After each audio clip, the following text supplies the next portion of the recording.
안녕하세요. 유튜브 채널 미국 주식 이슈워치입니다. 오늘 저희가 아주 깊이 들여다볼 기업은 바로 글로벌 제약 대기업 에브비입니다. 티커 심볼은 ABBV고요. 네, 에브비. 정말 많은 투자자분들이 주목하고 있는 회사죠. 특히 그 유명한 약 휴미라 때문에요. 맞습니다. 휴미라. 이게 뭐랄까 에브비한테는 정말 영광이자 또 큰 숙제였잖아요. 그렇죠. 한때는 정말 엄청난 성공을 가져다 줬지만 또 특허 만료라는 큰 산을 넘어야 했으니까요. 바로 그 점이 오늘 저희가 파헤쳐볼 핵심 질문입니다. 연매출이 200억 달러, 우리 돈으로 하면 20조 원이 넘었다고 하니 어마어마했죠. 네, 정말 상상하기 힘든 규모였죠. 근데 이 약의 특허가 끝나면서 소위 말하는 특허 절벽 앞에 딱 서게 된 겁니다. 에브비는 과연 이 절벽을 어떻게 넘고 있을까요? 그냥 버티는 수준일까요? 아니면 이걸 기회로 새로운 성장을 만들어내고 있을까요? 정말 중요한 질문입니다. 사실 제약 바이오 기업에게 주력 제품의 특허 만료는 회사의 운명 자체를 뒤흔들 수 있는 굉장히 큰 이벤트거든요. 특히 휴미라처럼 회사 전체 매출에서 차지하는 비중이 거의 절대적이었던 경우에는 더더욱 그렇겠죠. 맞습니다. 그래서 오늘 저희가 조사한 내용을 바탕으로 에브비가 이 포스트 휴미라 시대를 어떻게 준비해 왔는지, 그 전략의 핵심인 새로운 약들, 스카이리치와 림버크는 지금 얼마나 잘 해주고 있는지, 또 회사의 재무 상태는 어떤지, 시장은 에브비를 어떻게 평가하고 앞으로 어떤 기회와 위험이 있을지 청취자 여러분과 함께 아주 속속들이 파헤쳐 보도록 하겠습니다. 좋습니다. 그럼 어디서부터 시작해 볼까요? 역시 그 거대한 도전, 특허 절벽 상황과 에브비의 천 그림, 비전부터 짚어보는 게 순서겠죠? 네, 그게 좋겠네요. 에브비가 스스로 내세우는 비전이 있잖아요. 네, 있죠. 탁월한 실행력으로 혁신 의약품을 꾸준히 개발하고 공급해서 지속 가능한 최상의 성과를 달성한다. 이런 내용인데요. 여기서 지속 가능한 성과라는 말이 참 와닿네요. 결국 특허 절벽이라는 현실을 염두에 둔 표현이겠죠. 그렇죠. 이 특허 절벽이라는 게 사실 많은 분들이 아시겠지만 회사의 핵심 수입원 역할을 하던 약의 특허가 딱 끝나면서 복제약들이 막 쏟아져 나오는 거예요. 그러면서 원래 약의 매출이 정말 급격하게 뚝 떨어지는 현상을 말하는 거죠. 네, 에브비에게는 휴미라가 바로 그 절벽의 가장 높은 봉우리였던 셈이죠. 아까 말씀드린 연 200억 달러 이상 매출. 와, 정말 에브비 성장의 거의 전부였다고 해도 과언이 아니었으니까요. 그렇죠. 휴미라 특허 완료가 얼마나 심각한 문제였는지는 사실 아무리 강조해도 지나치지가 않습니다. 과거 데이터들을 보면요. 어떤 분석에서는 에브비의 주가 수준을 보여주는 지표 중 하나인 PE 비율이 있지 않습니까? 네, 주가 수익 비율이요? 네. 그 PE랑 휴미라 매출 비중 사이에 좀 의미 있는 음의 상관관계, 그러니까 반비례 관계가 있었을 수도 있다. 이런 분석도 있었어요. 아, 그 말은 휴미라 의존도가 높을수록 시장에서는 저 회사 좀 위험한 거 아니야? 이렇게 생각해서 주가를 좀 낮게 평가했다. 이런 해석이 가능하다는 거군요. 그렇죠. 쉽게 말하면 그런 경향이 있었을 수 있다는 거죠. 이게 단순히 매출 좀 줄겠네 하는 차원의 문제가 아니라 회사의 가치 평가 자체에 직접적으로 영향을 미치는 정말 회사의 생존과 미래 성장을 좌우하는 그런 근본적인 도전이었다 이렇게 봐야 합니다. 이야, 정말 회사의 명운이 걸린 문제였네요. 네, 맞습니다. 그런 엄청난 도전에 맞서서 에브비가 내놓은 전략? 포스트 휴미라 전략이 그래서 더 중요했던 건데요. 아주 구체적으로 나왔더라고요.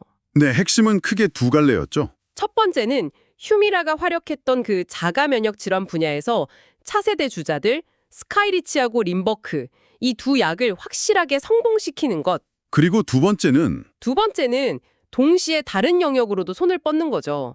항암제라던가 신경과학 치료제, 그리고 보톡스로 유명한 미용 분야까지. 사업 영역을 넓혀서 특정 약 하나에 너무 의존하지 않도록 포트폴리오를 다양하게 가져가는 전략이었어요. 이게 그냥 말로만 그런 게 아니라 아주 구체적인 숫자 목표까지 제시했더라고요. 네, 그 목표들이 상당히 야심찼죠. 좀 더 자세히 들여다보면요. 우선 면역학 분야, 그러니까 스카이리치랑 림버크가 뛰는 시장인데요. 네. 이 전체 시장 크기, 이걸 TAM이라고 하죠. Total Addressable Market, 이걸 대략 1,500억 달러, 우리 돈으로 거의 200조 원 가까이로 본 거예요. 와, 시장 자체가 어마어마하네요. 그렇죠. 이 거대한 시장에서 얘네들로 20% 이상 점유율을 가져오겠다, 이런 목표를 세웠어요. 이걸 매출로 환산하면 2027년까지 스카이리치와 림버크 이 두 제품만으로 합산 매출 270억 달러 이상을 달성하겠다 이런 겁니다. 270억 달러요? 잠깐만요. 아까 휴미라가 제일 잘 나갔을 때가 연 200억 달러 정도라고 했잖아요. 네, 맞습니다. 와, 그럼 270억 달러면 휴미라 전성기 때 매출을 훨씬 뛰어넘는 숫자네요. 이건 단순히 휴미라 빈자리를 메우는 수준이 아니라 아예 회사를 한 단계 더 성장시키겠다는 그런 공격적인 계획인데요. 정확히 보셨습니다. 단순히 구멍을 막는 게 아니라 이걸 발판 삼아서 더 높이 뛰겠다는 의지죠. 그리고 면역학 말고 다른 분야들 있잖아요. 항암제, 신경과학, 미용 분야. 이쪽 글로벌 시장 크기도 합쳐서 2,500억 달러 이상으로 봤고요. 그쪽도 크군요. 네. 그리고 이 분야들이 애부비 전체 사업에서 차지하는 비중을 절반 이상으로 늘리겠다 이런 목표도 있었습니다. 결과적으로 보면 휴미라를 제외한 나머지 신제품들의 매출 비중을 전체의 60% 이상으로 만들어서 애부비는 휴미라 원툴 회사가 아니야. 이걸 확실히 보여주겠다. 뭐 이런 강력한 의지를 드러낸 거죠. 와, 정말 휴미라 쇼크를 그냥 정면으로 돌파하겠다 이런 의지가 느껴지는 목표들입니다. 아주 인상적이네요. 하지만 뭐랄까 이런 야심찬 목표라는 게 그냥 세운다고 다 이루어지는 건 아니잖아요. 현실적인 어려움도 분명히 있습니다. 어떤 어려움들이 있을까요? 우선 경쟁 환경이죠. 면역학 시장만 봐도요. 경쟁이 정말 살벌합니다. 휴미라 복제약, 그러니까 바이오시밀러들이 계속 나오고 있죠. 가격 경쟁력으로 밀고 들어오니까요. 네, 바이오시밀러 공세가 만만치 않죠. 거기에다가 다른 글로벌 빅파마들도 가만히 있지 않죠. 효과 좋은 혁신 신약들을 계속해서 내놓고 있습니다. 스카이리치와 림보크가 이런 치열한 경쟁을 뚫고 시장을 빨리 장악하려면 출시 초기에 정말 엄청난 마케팅 비용, 영업 비용을 쏟아 부어야 해요. 아, 초기 비용 부담이 크겠군요. 그렇죠. 이건 결국 고객 한 명을 데려오는 데 드는 비용, 즉 CAC라고 하죠. 커스터머 애퀴지션 코스트. 이걸 높일 수 있다는 부담이 있어요. 그렇겠네요. 게다가 더 근본적으로 신약 개발이라는 것 자체가 원래 성공 확률이 굉장히 낮습니다.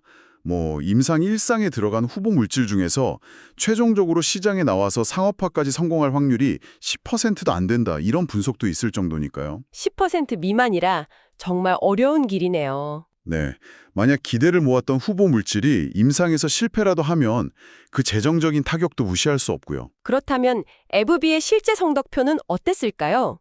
지금까지의 결과를 보면 저는 사실 좀 놀랐습니다. 스카이리치와 림버크가 정말 말 그대로 폭발적인 성장세를 보여주고 있거든요. 네, 성과가 아주 좋게 나오고 있죠. 예를 들어서 2025년 1분기 실적을 보면요. 스카이리치 매출이 전년 같은 기간보다 무려 70% 넘게 70.5% 증가했고요. 림버클 매출도 57.2%나 늘어났습니다. 와, 70%, 57%. 정말 엄청난 성장률이네요. 이건 시장의 기대를 훨씬 뛰어넘는 수준인데요. 그렇죠. 다른 자료를 보니까 2024년 한 해 동안 이 두 제품이 벌어들인 매출을 합치면 약 239억 달러에 달한다고 합니다. 239억 달러, 거의 240억 달러네요. 이게 얼마나 대단한 거냐면요. 같은 해에 아직 남아있던 휴미라 매출이 한 121억 달러 정도였거든요. 그리고 특허 만료 때문에 줄어든 휴미라 매출 감소분이 약 91억 달러 정도였고요. 그러니까 신약 두 개 매출을 합친 게 남아있는 휴미라 매출보다도 훨씬 크고 심지어 줄어든 휴미라 매출 공백보다도 더 크다는 거군요. 네, 맞습니다. 실제로 한 분석에서는 2024년이 스카이리치와 림버크의 성장이 휴미라 특허 만료로 인한 매출 손실을 역사상 처음으로 완전히 메운 해다. 이렇게 평가하기도 했더라고요. 그건 정말 의미가 크네요. 드디어 휴미라의 그늘에서 완전히 벗어나기 시작했다는 신호니까요. 바로 이 부분이 저는 애부비가 단순히 계획만 번지르르하게 세우는 회사가 아니라 정말 어려운 과제를 실제로 해내는 능력이 있다. 이걸 보여주는 아주 강력한 증거라고 생각합니다. 이걸 두고 어떤 분석에서는 실행력 프리미엄이라고 부르더라고요. 실행력 프리미엄. 좋은 표현이네요. 말로만 하는 게 아니라 진짜 결과를 만들어내는 능력에 대한 프리미엄이라는 거죠. 네. 그리고 이런 성공 뒤에는 또 다른 중요한 요인이 있는 것 같아요. LTV/CAC 비율이 좋다는 점인데요. LTV/CAC요? 고객 생애 가치, 라이프타임 밸류를 고객 획득 비용, 커스터머 애퀴지션 커스트로 나눈 비율이죠. 이게 높을수록 좋고요. 맞습니다. 분석에 따르면 스카이리치와 림버크가 휴미라보다도 더 나은 치료 효과나 안전성을 가지고 있다고 해요. 그래서 환자들이 약을 꾸준히 오랫동안 사용하게 만들어서 LTV를 극대화할 수 있다는 거죠. 약효가 좋으면 당연히 환자들도 계속 쓰려고 하겠죠. 치료 효과가 확실하니까요. 그렇죠.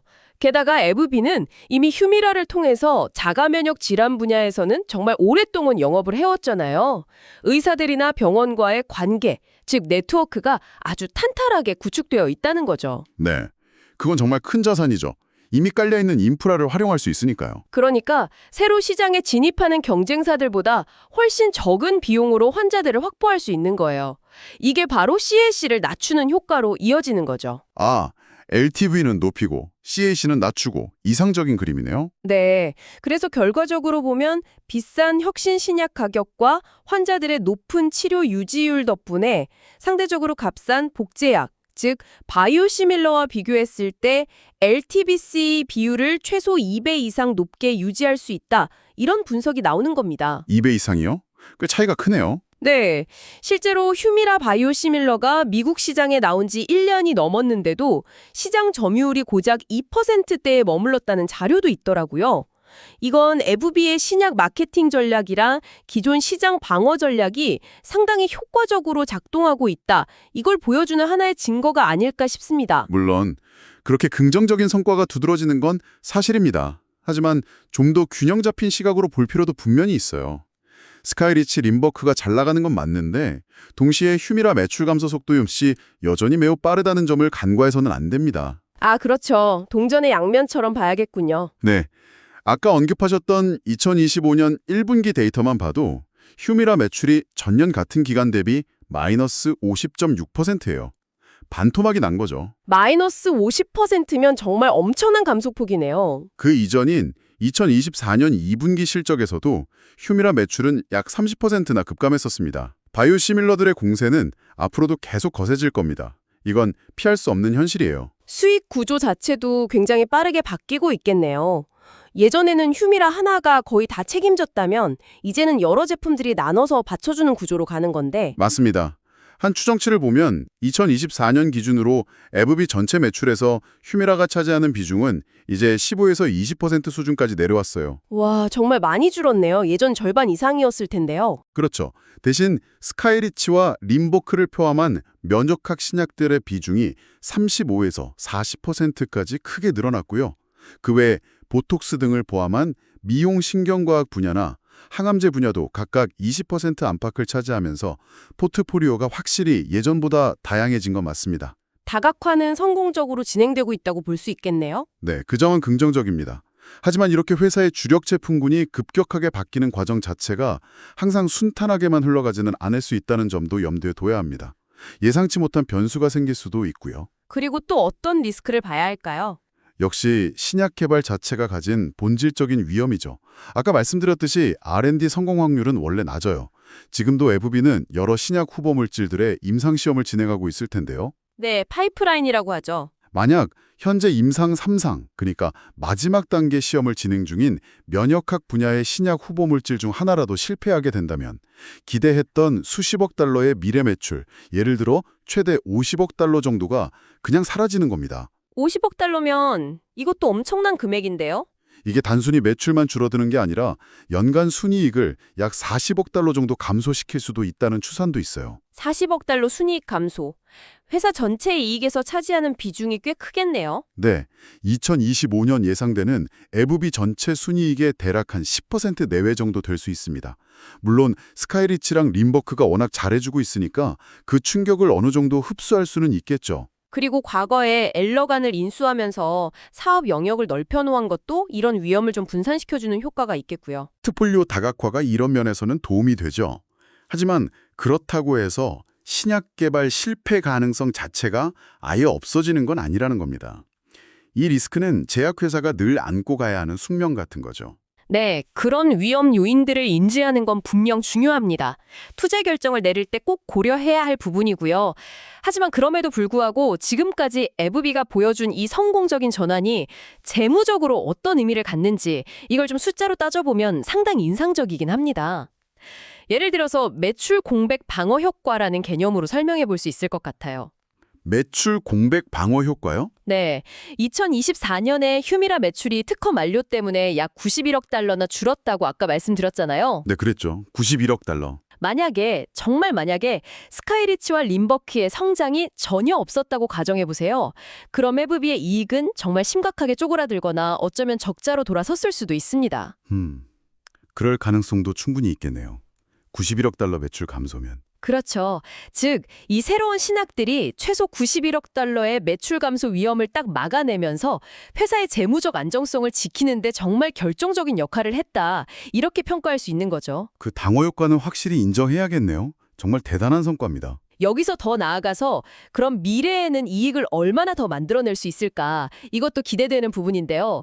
아까 2027년까지 스카이리치랑 림버크 합산 매출 목표가 270억 달러 이상이라고 했잖아요. 네, 휴미라 전성기를 넘어서는 목표였죠. 이건 휴미라가 가장 잘 나갔을 때보다도 더 큰 규모란 말이죠. 만약에 예를 들어서 2025년에 이 신약들의 매출이 작년보다 30억 달러 더 늘어난다고 가정해 보고요.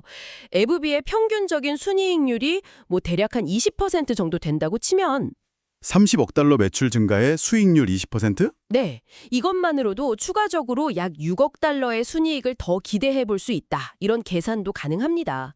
이게 계속 쌓이면 정말 큰 거죠. 에브비가 원래 이익을 굉장히 잘 내는 회사라는 점도 주목해야 합니다. 여러 자료들에서 공통적으로 지적하는 부분인데요. 매출에서 원가를 뺀 매출 총이익률이 84에서 85% 이상으로 아주 높아요. 85% 이상이요? 와, 거의 팔면 다 남는 수준인데요? 그렇죠. 그리고 여기서 판매관리비나 연구개발비 같은 걸 더 뺀 조정 영업이익률도 42%에서 45% 수준에 달합니다. 이것도 굉장히 높은 수치죠. 맞습니다. 특히 바이오 제약 기업들의 특징 중 하나가 일단 신약 개발에 딱 성공해서 판매를 시작하면 그 다음부터 매출이 늘어날 때 추가로 드는 비용, 즉 변동비는 생각보다 그렇게 많지 않다는 점이에요. 아, 그렇죠. 공장 설비나 연구개발에 초기 투자가 많이 들어가지만 일단 생산하고 판매하는 단계에서는 비용 증가폭이 매출 증가폭보다 작을 수 있죠. 네, 그래서 하나를 더 팔 때 남는 이익, 즉 한계 이익이 매우 높아서 매출이 늘어나는 속도보다 이익이 늘어나는 속도가 더 빠른 현상, 이걸 흔히 영업 레버리지 효과라고 하잖아요. 네, 영업 레버리지가 크다고 하죠. 에브비가 바로 이 영업 레버리지 효과가 아주 강력하게 나타나는 구조를 가지고 있다는 분석이 많습니다. 그러니까 스카이리치와 림버크 매출이 앞으로도 계속해서 성장한다면 에브비의 전체 이익은 훨씬 더 가파르게 증가할 잠재력이 있다. 이런 뜻이죠. 수익성 측면에서는 분명 강점이 뚜렷하네요. 하지만 자본을 얼마나 효율적으로 사용하고 있는가 하는 측면, 그리고 비용 부담이나 다른 위험 요인들은 없는지 이것도 함께 살펴봐야 균형이 맞을 것 같습니다. 네, 어떤 점들을 봐야 할까요? 예를 들어 ROIC라는 지표가 있습니다. Return on Invested Capital. 회사가 투자한 돈 대비해서 얼마나 이익을 잘 내고 있는지를 보여주는 건데요. 자본 효율성 지표군요. 네. 이걸 보면 휴미라 전성기 때는 에브비 ROIC가 20%를 넘을 정도로 아주 높았습니다. 그런데 대규모 M&A, 그러니까 엘러간을 인수하고 또 휴미라 특허가 만료된 직후에는 이 수치가 일시적으로 좀 떨어졌었어요. M&A 비용이나 특허 만료 영향으로요. 그렇죠. 그랬다가 최근에 스카이리치나 림버크 같은 신약들이 잘 성장해주면서 다시 회복하는 추세를 보이고 있습니다. 결과적으로 보면 자본을 성공적으로 재투자하고 순환시키는 과정이라고 볼 수도 있지만 그 과정에서 분명 변동성은 있었다는 걸 알 수 있죠. 말씀하신 엘러간 인수가 결국 보톡스 같은 새로운 성장 동력을 확보하고 사업 다각화에는 큰 기여를 했지만 그 당시에는 회사를 합치는 과정에서의 어려움이라던가 또 인수 자금을 마련하면서 부채가 늘어나는 그런 부담도 분명 있었을 겁니다. 당연히 그랬겠죠. 큰 M&A에는 항상 그런 부담이 따르니까요. 또한 에브비는 미래 먹거리를 계속 찾기 위해서 정말 엄청난 규모의 연구개발, R&D 투자를 지속하고 있습니다. R&D 투자가 얼마나 되나요? 연간 100억 달러 이상이에요. 2024년에는 약 128억 달러를 R&D에 쏟아부었다고 합니다. 128억 달러? 와, 이것도 정말 천문학적인 금액이네요. 그렇죠. 이건 미래 성장을 위해서는 당연히 꼭 필요한 투자입니다. 하지만 동시에 엄청난 비용 부담인 것도 사실이고요. 또 그렇게 돈을 쏟아붓는다고 해서 반드시 성공한다는 보장도 없는 그런 불확실성을 항상 안고 가는 거죠. 네, R&D는 정말 필수적이면서도 리스크가 큰 영역이네요. 마지막으로 앞으로 경쟁이 더 심해지거나 미국 정부의 약값 인하 압력 같은 외부 요인이 더 커지면 지금 에브비가 누리고 있는 그 높은 이익률 있잖아요. 그게 다소 좀 낮아질 가능성. 이런 시나리오도 완전히 배제할 수는 없습니다. 네, 정말 살펴봐야 할 점들이 한두 가지가 아니군요. 복잡합니다. 그렇다면 이런 다양한 성과와 위험 요인들을 모두 종합적으로 고려했을 때 시장은 에브비의 가치를 지금 어떻게 평가하고 있을까요? 그리고 투자 관점에서는 어떤 논리가 가능할지 궁금한데요. 현재 에브비가 시장에서 받는 가치 평가, 즉 밸류에이션이 약간 좀 높다 이런 인식도 있는 것 같은데 이걸 정당화하는 몇 가지 이유를 제시하는 분석이 있어서 흥미로웠습니다. 어떤 이유들인가요? 첫째는 앞서 이야기했던 실행력 프리미엄입니다. 휴미라 같은 정말 초대형 블록버스터의 특허 절벽을 이렇게 성공적으로 넘는다는 건 제약 역사상으로도 정말 드문 사례라는 거죠. 그래서 시장이 에브비의 위기관리 능력과 그 전략을 실제로 결과로 만들어내는 실행 능력에 높은 점수를 주고 있다. 이런 분석입니다. 그건 충분히 일리가 있네요. 위기를 기회로 만든 능력이니까요. 두 번째 논리는 R&D 생산성입니다. 단순히 면역학 분야뿐만 아니라 혈액암 치료제인 벤클렉스타라던가 보톡스나 편두통 치료제 같은 신경과학 분야, 그리고 에스테틱 분야까지 다양한 파이프라인에서 꾸준히 성과를 내고 있다는 점, 그리고 R&D 투자 대비 결과물, 즉 ROI가 좋다는 점이 성장주로서의 가치를 높여준다는 분석입니다. 단순히 한 분야만 잘하는 게 아니라 여러 분야에서 골고루 성과를 내고 있다는 거군요. 그렇죠. 마지막 세 번째는 현금 흐름과 배당 매력입니다. 혁신 신약 덕분에 이익률이 높고 그래서 벌어들이는 현금 흐름이 아주 강력하거든요. 이게 바로 꾸준한 배당금 증가의 든든한 원천이 된다는 거죠. 배당주로서의 매력이군요. 에브비가 원래 배당으로 유명한 에보트에서 분산한 회사였죠? 맞습니다. 그래서 그런지 안정적으로 배당을 계속 늘려주는 성향이 있어요. 이게 투자자들에게는 정말 큰 매력 포인트죠.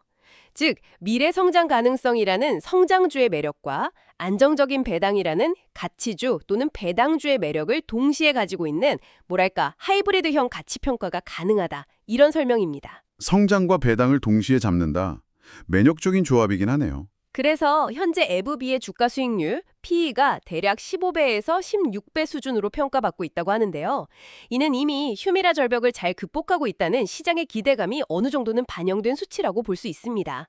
해당 분석에서는 앞으로 목표 PE를 한 18배 수준까지도 볼 수 있다. 이렇게 제시하는데요. 이건 동종업계 평균보다 10%에서 20% 정도 더 높은 프리미엄을 적용한 값입니다. 18배 P이면 확실히 프리미엄이 붙어 있네요. 자사주 매입에 대한 분석도 좀 재밌었는데요. 가상 시나리오 분석이긴 한데 만약 에브비가 1억 달러 규모의 자사주 매입 계획을 발표했다고 가정해보자고요. 1억 달러 자사주 매입. 회사 규모에 비하면 아주 큰 금액은 아닌데요. 그렇죠.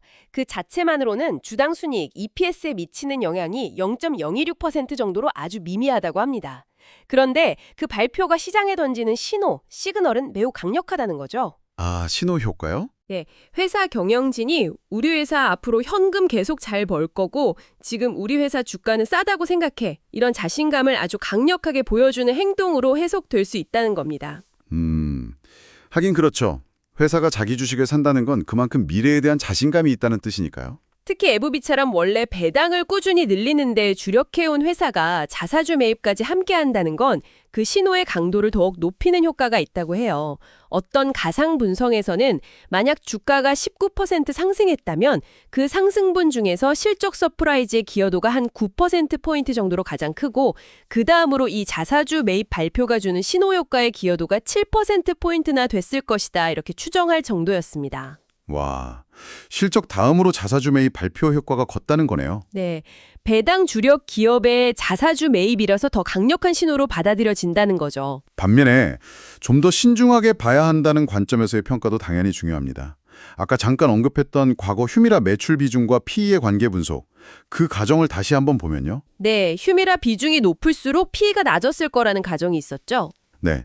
만약 그 둘 사이에 정말로 음의 상관관계 마이너스 0.8 정도로 가정이 있다면 휴미라 비중이 2022년 37%에서 2024년 16% 수준으로 약 21%포인트나 급격하게 줄어든 것은 P를 약 3.15포인트 정도 끌어올릴 수 있는 긍정적인 모멘텀으로 작용했을 수 있습니다. 계산상으로는요. 아, 휴미라 의존도가 낮아졌으니 피해가 올라갈 요인이 있었다는 거군요. 그렇죠. 하지만 같은 분석에서 또 지적하는 것은 FB의 현재 PE, 여기서는 14.7배로 가정, 그러니까 이미 사업 다각화가 잘 되어 있는 다른 경쟁사들, 16.5배로 가정, 보다는 여전히 낮다는 점입니다. 아직도 경쟁사보다는 낮다고요. 왜 그럴까요? 그 이유를 두 가지 정도로 해석하는데요. 첫째는 시장이 아직도 앞으로 더 줄어들 휴미라 매출 감소폭에 대한 걱정을 완전히 떨쳐내지 못했다는 것. 둘째는 미국의 IRA, 즉 인플레이션 감축법 같은 정책 변화로 인한 약값 인하 압력 리스크. 이것도 완전히 해소된 것으로 보지는 않고 있다는 뜻으로 해석될 수 있다는 겁니다. 아, 아직 시장이 완전히 안심하기에는 이르다 이런 거군요. 네, 그런 시각도 있는 거죠. 그리고 신약 개발이라는 것 자체가 가진 불확실성은 계속해서 안고 가야 할 리스크 요인이고요. 이건 아무리 강조해도 지나치지 않죠. 맞습니다. 그래서 최악의 상황, 즉 하방 리스크 시나리오를 좀 숫자로 가늠해 보는 것도 필요할 것 같은데요. 그렇죠. 여러 시나리오 분석들을 종합해보면요. 만약 스카이리치나 린버크 같은 차세대 신약들의 성장이 예상보다 좀 둔화된다거나 아니면 다른 파이프라인 개발에 차질이 생긴다면 주가가 마이너스 15%에서 심하면 마이너스 20%까지도 하락할 수 있다. 이런 가능성이 제시됩니다. 마이너스 15%에서 마이너스 20% 꽤 큰 폭의 하락 가능성이네요. 네. 또 다른 분석에서는 최악의 경우 휴미라 매출 감소가 예상보다 훨씬 더 빠르게 진행된다면 연간 순이익이 약 마이너스 8.9% 정도 추가로 감소할 수 있고 이게 주가에는 대략 마이너스 15% 정도의 하락 압력으로 작용할 수 있다. 이렇게 추산하기도 합니다. 결국 휴미라 잔여 리스크나 신약 성장 둔화 리스크가 현실화되면 타격이 클 수 있다는 거군요. 그렇습니다. 그래서 이런 리스크를 반영해서 기업 가치를 좀 더 보수적으로 평가하려는 시도도 있었어요. 아까 잠깐 언급하셨던 리스크 조정 할인율, ARDR이라는 개념을 사용한 분석이 있었죠. 네, 나회DR 그 좀 생소한 개념인데 흥미롭더라고요. 네, 재밌는 접근 방식입니다. 보통 기업 가치를 평가할 때 미래에 벌어들일 현금 흐름을 현재 가치로 바꿔주기 위해서 할인율이라는 걸 쓰잖아요. 이걸 보통 WACC, 가중평균 자본 비용이라고 하는데요. 네. FB 같은 대형 우량 제약사의 기본 WACC를 예를 들어 7.5% 정도로 본다면 여기에다가 휴미라 특허 절벽 리스크나 신약 개발 실패 같은 위험 요소를 반영해서 할인율을 더 높이는 거예요. 예를 들어 플러스 2.5%포인트 정도 더 하는 거죠. 아, 리스크가 크니까 더 많이 할인해야 한다 이런 개념이군요. 그렇죠. 반대로 스카이리치 린버크의 성공적인 전환이나 잘 다각화된 포트포리오 같은 긍정적인 기회 요인은 할인율을 조금 낮춰주는 요인으로 보는 겁니다. 예를 들어 마이너스 1.0%포인트 정도 빼주는 거죠. 아, 기회 요인은 반영해서 할인율을 좀 낮춰주고. 네, 이렇게 위험과 기회를 가감해서 조정한 최종 RADR이 이 예시에서는 9.0%가 되는 겁니다. 기본 7.5% 플러스 리스크 2.5% 기회 1.0% 이퀄 9.0%. 그럼 이렇게 더 높은 할인율 9.0%를 적용해서 미래 현금 흐름의 현재 가치를 계산하면 당연히 원래 기본 할인율 7.5%를 썼을 때보다 목표 주가가 낮아지겠네요. 정확합니다. 해당 분석의 예시에서는 기본 WACC의 7.5%를 적용했을 때 DCF, 현금흐름 할인법 결과 목표 주가가 $200였다면 리스크를 더 반영한 RADR 9.0%를 적용하니까 목표 주가가 $175로 낮아졌어요. 와, $25나 차이가 나네요. 네, 이건 결국 잠재적인 위험 요인들을 얼마나 보수적으로 평가하느냐에 따라서 기업 가치 평가가 이렇게 달라질 수 있다는 점을 잘 보여주는 사례라고 할 수 있겠습니다. 자, 그럼 이제 정말 마지막 순서로 미래 전망을 한번 살펴보겠습니다. 앞으로 FB에게 펼쳐질 수 있는 여러 가지 시나리오들, 그리고 우리가 앞으로 FB를 볼 때 뭘 주목해야 할지 그 핵심 변수들은 무엇일까요? 먼저 가장 긍정적인 시나리오, 이른바 불 케이스부터 한번 보죠. 네, 가장 좋은 시나리오죠. 만약에요, 스카이리치와 린버크의 합산 매출 증가율이 지금도 높지만 여기서 더 나아가 시장의 예상을 훨씬 뛰어넘어서 플러스 50% 또는 심지어 플러스 80%까지 치솟는다. 이런 시나리오가 현실이 된다면 어떻게 될까요? 와, 플러스 80% 성장이라 정말 엄청난데요? 그렇게 되면 주가 상승 여력도 상당하겠죠?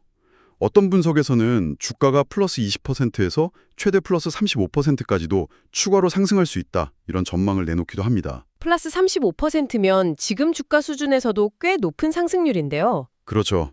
또한 이 약들이 지금 허가받은 질병 외에 예를 들어 궤양성 대장염 같은 새로운 질병 치료에도 성공적으로 사용 승인을 받는다거나 아니면 지금 개발 중인 신경과학 분야나 ADC, 항체 약물 접합체 같은 새로운 기술 기반의 파이프라인에서 기대 이상의 성과가 좀 빨리 나타난다거나 아, 새로운 성장 동력이 또 추가되는 거군요. 네. 그렇게 되면 에브비의 경쟁 우위는 더욱 강해질 거고 장기적인 성장성에 대한 시장의 기대감은 지금보다 훨씬 더 커질 수밖에 없겠죠. 장기적인 관점에서 보면요.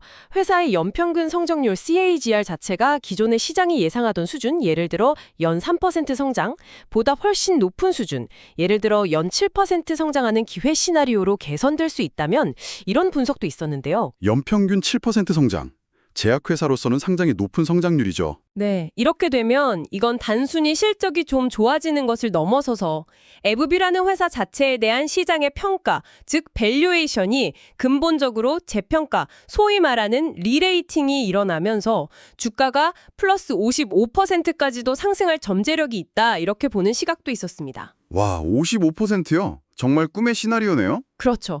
실제로 에브비는 과거에도 꾸준히 시장 예상치를 뛰어넘는 실적, 즉 빚을 발표하고 또 연간 실적 전망치, 즉 가이던스를 울려잡는 레이즈를 하면서 좋은 모습을 보여왔거든요. 네, 그런 실적 발표가 주가에는 아주 긍정적인 영향을 미치죠. 2024년 2분기 실적 발표 때가 아주 좋은 예인데요. 그때 조정 주당 순이익 EPS가 시장 예상치와 회사 자체 가이던스를 모두 다 넘어섰고요. 심지어 연간 가이던스까지 상향 조정했어요. 그러자 주가가 하루에 5% 상승하면서 사상 최고가를 기록하기도 했습니다. 그런 좋은 흐름이 계속 이어지는 게 베스트 시나리오겠네요. 하지만 당연히 반대 경우도 생각해야겠죠. 기본적인 예상 시나리오, 베이스 케이스와 좀 안 좋은 시나리오, 베어 케이스도 고려해야 합니다. 네, 현실적으로 봐야죠. 베이스 케이스는 어떤 건가요? 베이스 케이스는 말 그대로 시장이 그냥 예상하는 수준 정도의 실적을 내는 경우입니다. 뭐 특별히 아주 잘하지도 아주 못하지도 않는 거죠. 이 경우에는 주가가 큰 폭으로 움직이기보다는 마이너스 2%에서 플러스 4% 정도 또는 좀 긍정적으로 봐도 플러스 10%에서 플러스 15% 정도의 좀 완만한 흐름을 보일 것으로 예상됩니다. 아, 이미 시장이 긍정적인 전망을 어느 정도 주가에 반영하고 있기 때문에 예상대로만 나와서는 주가가 크게 오르긴 어렵다, 이런 거군요. 그렇죠. 이미 기대치가 높아져 있는 상태니까요. 가장 우려되는 건 역시 비관적 시나리오, 즉 베어 케이스입니다. 어떤 경우일까요? 예를 들어서 스카이리츠나 림버크의 성장세가 예상보다 확 둔화된다거나 플러스 15% 또는 플러스 40% 수준 성장으로 기대치 하회, 아니면 개발 중이던 다른 중요한 신약 후보 물질에 문제가 생기는 경우죠. 임상 실패라든가. 아, 가장 걱정되는 시나리오네요. 네, 이럴 경우에는 주가가 마이너스 5%에서 마이너스 10%, 심하게는 마이너스 15%에서 마이너스 20%까지도 하락할 수 있다. 이렇게 경고하는 분석들이 있습니다. 왜냐하면 이건 에브비의 포스트 휴미라 전략 자체가 제대로 작동하지 않는 거 아니냐, 이런 의심을 키우면서 투자 심리가 아주 급격하게 얼어붙을 수 있기 때문이죠. 와, 정말 시나리오별로 주가 전망 차이가 크네요. 그렇습니다. 따라서 앞으로 에브비의 실적 발표를 지켜볼 때는요, 그냥 전체 매출이나 이익만 볼 게 아니라 몇 가지 핵심 지표들을 아주 꼼꼼하게 체크해야 합니다. 어떤 체크리스트 같은 걸 참고하면 도움이 될 텐데요. 어떤 것들을 봐야 할까요? 체크리스트 좀 알려주시죠. 네, 예를 들어서 다음 분기 실적 발표가 있다고 가정하면요. 첫째, 조정 주당 순이익, EPS, 이 시장 컨센서스, 예를 들어 2.84에서 2.88 사이라고 가정, 보다 높게 나왔는지, 아니면 낮게 나왔는지, 이게 가장 기본이겠죠. 네, EPS는 항상 중요하죠. 둘째, 스카이리치 매출이 정말 잘 나와서 아주 낙관적인 기준, 45억 달러 이상을 넘었는지, 아니면 좀 부진해서 비관적인 기준, 42억 달러 미만에 못 미쳤는지, 이 성장세가 계속되는지가 중요합니다. 스카이리치 매출, 핵심이네요. 셋째, 아직 남아있는 휴미라 매출 감소폭이 예상보다 좀 작아서 선방했는지, 10억 달러 미만, 아니면 감소폭이 더 커지면서 우려를 키웠는지, 13억 달러 초과, 이것도 봐야 하고요. 휴미라 감소폭 관리도 중요하군요. 넷째, 수익성을 나타내는 조정 영업이익률이 45%를 넘어서 아주 좋은 모습을 보였는지 아니면 44% 아래로 떨어지면서 마진 압박 우려를 키웠는지 수익성도 중요하죠. 네, 마진율도요. 그리고 마지막으로 어쩌면 가장 중요할 수도 있는데요. 다음 연도 전체 실적에 대한 회사 측의 공식적인 전망치, 즉 가이던스를 기존보다 올려 잡았는지 상향, 그대로 유지했는지 아니면 낮춰 잡았는지 하향, 이게 향후 주가 방향성에 큰 영향을 미칩니다. 와, 정말 꼼꼼하게 봐야 할 지표들이 많네요. 이 체크리스트 잘 기억해 둬야겠습니다. 아까 옵션 시장에서 예상하는 주가 변동성 분석도 있었잖아요. 실적 발표 전후로 예상되는 변동폭이 플러스 마이너스 1.58% 정도로 추정된다고요. 근데 이 수치가 생각보다 좀 낮은 것 같은데요. 네, 숫자만 보면 그렇게 보일 수도 있습니다. 뭐 플러스 마이너스 1.58%면 그렇게 큰 변동은 아니니까요. 하지만 이건 어쩌면 에브비가 워낙 시가총액이 큰 우량 제약주로서 가지는 안정성, 그리고 휴미라 관련 리스크가 이미 상당 부분 시장에 알려지고 또 주가에 반영되었다는 점을 보여주는 것일 수도 있습니다. 아, 이미 알려진 리스크라 변동성 예측은 크지 않을 수 있다. 그럴 가능성도 있죠. 하지만 더 중요한 건 실제 주가가 이 예상 변동폭 범위 내에서만 움직일 거라는 보장은 전혀 없다는 겁니다. 실제 주가 반응은 이 예상치보다는 아까 말씀드린 그 핵심 실적 지표들, 특히 스카이리치와 림버크의 성장세가 어떻게 나오는지, 그리고 앞으로의 실적 가이던스를 어떻게 제시하는지에 훨씬 더 크게 좌우될 가능성이 높습니다. 결국 실적 내역이 중요하다는 거군요. 그렇죠. 그리고 아까 저희가 살펴봤던 그 리스크 조정 할인줄, RADR 분석 결과는 장기적인 관점에서 볼 때 잠재적인 위험 요인들이 여전히 중요하다는 점을 계속해서 상기시켜줍니다. 방심하면 안 된다는 거죠. 오늘 정말 에비비라는 한 기업에 대해서 아주 깊이 또 다각도로 파고 들어봤습니다. 이제 슬슬 마무리를 좀 해볼까요? 정리를 좀 해보면 에비비는 휴미라 특허 절벽이라는 정말 제약업계에서는 가장 큰 파도 중 하나라고 할 수 있는 이 위기를 상당히 성공적으로 넘어서고 있다. 이렇게 평가할 수 있을 것 같습니다. 네, 현재까지의 성과는 분명 인상적이죠. 핵심 신약인 스카이리치와 림버크가 정말 강력한 성장세를 보여주고 있고 또 면역학 외에 다른 분야로 사업 영역을 성공적으로 넓히고 있다는 점, 그리고 무엇보다도 세웠던 전략을 실제로 결과로 딱 만들어내는 그 뛰어난 실행력, 이게 에브비의 미래를 긍정적으로 보게 만드는 가장 중요한 요인들이 아닐까 싶습니다. 물론 신약 개발 고유의 불확실성이라던가 경쟁 심화 같은 위험 요인들이 여전히 존재하긴 하지만 지금까지 보여준 성과와 전략을 보면 충분히 관리 가능한 수준이 아닐까? 저는 좀 그렇게 긍정적으로 보고 싶네요.